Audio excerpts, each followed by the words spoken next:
Already the UN body has classified about 2.5 million people as being in crisis or emergency food situations.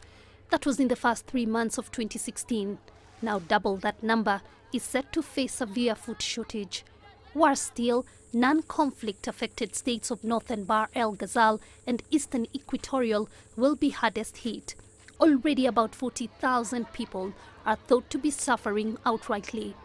At a food distribution center in Arroyo, northern Bahr el Ghazal, children are being tested for malnutrition. She's a girl, and she's 2 years. She's also severely malnourished. The work is reading 11. The rising hunger comes despite attempts to end more than 2 years of war.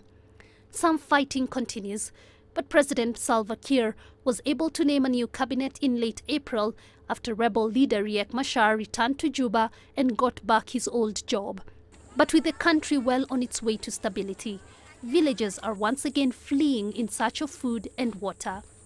Aping Riang is a farmer who came to Aweng from Darfur, hoping to participate in building a new country.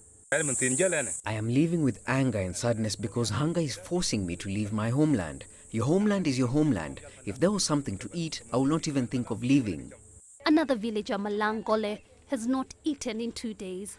He plans to stay in a pada through a promise she made to her dying husband.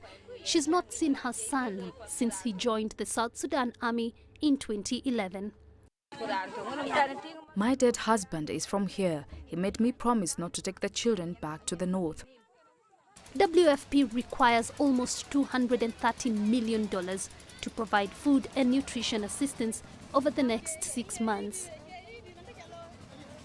People are feeling the pinch of the bad weather conditions which led to failed harvest. They are feeling the pinch of the economic collapse in the country, which means that they don't have enough money to buy food if they found it in the market. And when they find the food in the market or anything that they do need, it's so expensive.